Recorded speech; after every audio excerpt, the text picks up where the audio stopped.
اعوذ باللہ من الشیطان الرجیم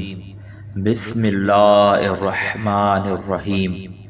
اللہ کے بابرکت نام سے شروع جو بڑا مہربان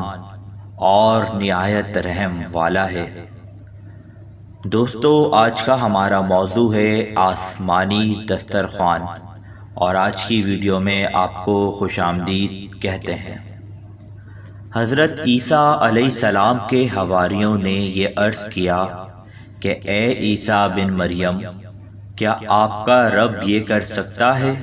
کہ وہ آسمان سے ہمارے پاس ایک دسترخوان اتار دے؟ تو حضرت عیسیٰ علیہ السلام نے فرمایا کہ اس طرح کی نشانیاں طلب کرنے سے اگر تم لوگ مومن ہو تو خدا سے ڈرو۔ یہ سن کر حواریوں نے کہا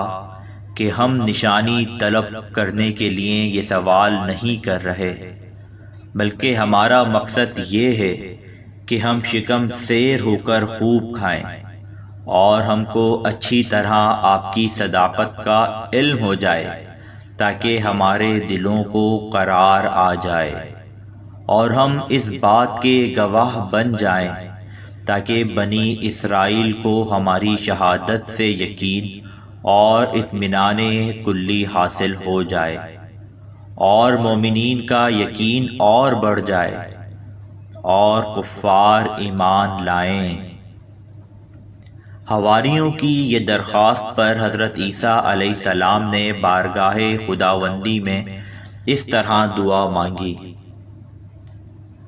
اے رب، ہم پر آسمان سے ایک خوان اتار کہ وہ ہمارے لیے عید ہو، ہمارے اگلے پچھلوں کی، اور تیری طرف سے نشانی، اور ہمیں رزق دے، اور تو سب سے بہتر روزی دینے والا ہے۔ حضرت عیسیٰ علیہ السلام کی دعا پر اللہ تعالیٰ نے فرمایا کہ دسترخوان تو اتار دوں گا، لیکن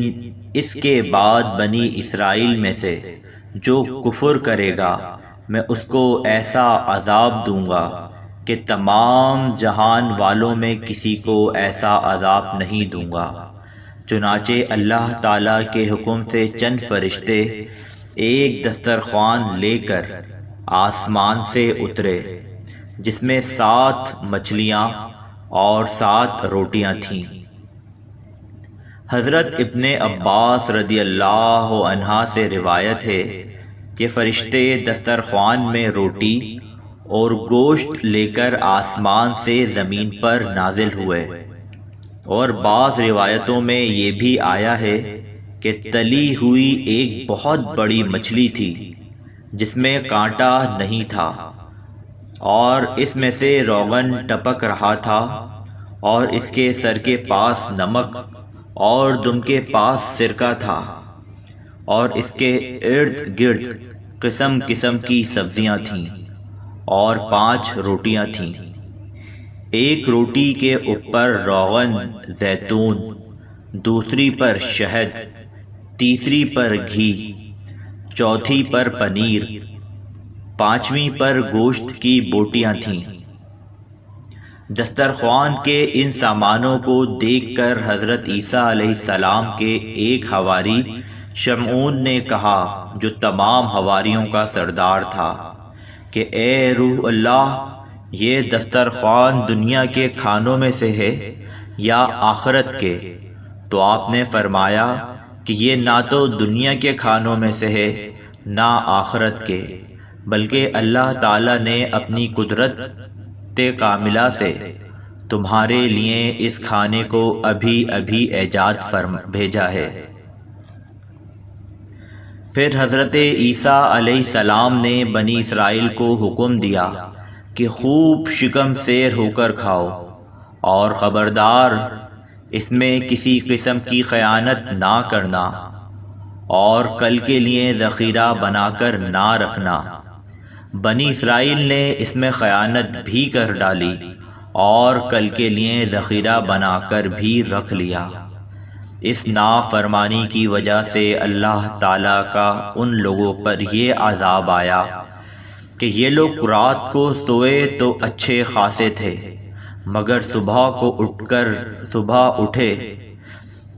تو مسخ ہو کر کچھ خنزیر اور کچھ بندر بن گئے۔ پھر حضرت عیسیٰ علیہ السلام نے ان لوگوں کی موت کے لیے دعا مانگی تو تیسرے دن یہ لوگ مر کر دنیا سے نیست و نابود ہو گئے، اور کسی کو یہ بھی نہیں معلوم ہوا کہ ان کی لاشوں کو زمین نگل گئی یا اللہ نے ان کو کیا کر دیا۔ اللہ تعالیٰ نے اس عجیب اور عظیم الشان واقعے کا تذکرہ قرآن مجید کی سورہ مائدہ میں فرمایا ہے، اور اس واقعے کی وجہ سے اس سورہ کا نام مائدہ رکھا گیا۔ مائدہ دسترخوان کو کہتے ہیں۔ ترجمہ کنز الایمان۔ عیسیٰ بن مریم نے عرض کی، اے اللہ، اے رب ہمارے، ہم پر آسمان سے ایک خوان اتار کہ وہ ہمارے لیے عید ہو، ہمارے اگلے پچھلوں کی، اور تیری طرف سے نشانی، اور ہمیں رزق دے، اور تو سب سے بہتر روزی دینے والا ہے۔ اللہ نے فرمایا کہ میں اسے تم پر اتارتا ہوں، پھر اب جو تم میں سے کفر کرے گا تو بے شک میں اسے وہ عذاب دوں گا کہ سارے جہان میں کسی پر نہ کروں گا۔ واقعہ مذکورہ سے بہت سی عبرتیں اور نصیحتیں ملتی ہیں، جن میں سے یہ دو سبق تو بہت ہی واضح ہیں۔ نمبر 1، حضرات انبیاء علیہ السلام کی مخالفت اور نافرمانی کتنا خوفناک جرم عظیم ہے۔ دیکھ لو کہ بنی اسرائیل نے جب اپنے نبی علیہ السلام کی مخالفت و نافرمانی کرتے ہوئے آسمانی دسترخوان میں خیانت کی اور کل کے لیے ذخیرہ بنا کر رکھ لیا، تو عذاب الہی نے ان کو خنزیر، بندر بنا کر دنیا سے اس طرح نیست و نابود کر دیا کہ ان کی قبروں کا نشان بھی باقی نہ رہا۔ جو لوگ اللہ اور رسول کی امانتوں میں خیانت کرتے ہیں، انہیں اس ہولناک عذاب سے عبرت حاصل کرنی چاہیے اور توبہ کر لینی چاہیے۔ واللہ تعالی عالم۔ اور نمبر 2، حضرت عیسیٰ علیہ السلام کی دعا میں یہ جملہ کہ جس دن دسترخوان نازل ہوگا وہ دن ہمارے اگلوں اور پچھلوں کے لیے عید کا دن ہوگا، اس سے یہ سبق ملتا ہے کہ جس دن قدرت خداوندی کا کوئی خاص نشان ظاہر ہو، اس دن خوشی منانا اور مسرت و شادمانی کا اظہار کر کے عید منانا، یہ حضرت عیسیٰ علیہ السلام کی مقدس سنت ہے۔ حضور انور صلی اللہ تعالی علیہ وسلم کی ولادت باسعادت کی رات اور اس کا دن یقیناً خداوند قدوس کے ایک نشان اعظم کے ظہور کی رات اور دن ہے، لہذا میلاد النبی صلی اللہ علیہ وسلم کی خوشی منانا اور اس تاریخ کو عید میلاد کہنا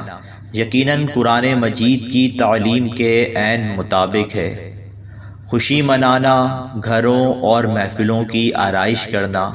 اچھے اچھے پکوان پکا کر خود بھی کھانا اور دوسروں کو کھلانا، یہی سب عید کی نشانیاں اور عید منانے کے طریقے ہیں، جن پر 12ویں شریف کو اہل سنت و جماعت عمل کر کے عید میلاد کی خوشی مناتے ہیں۔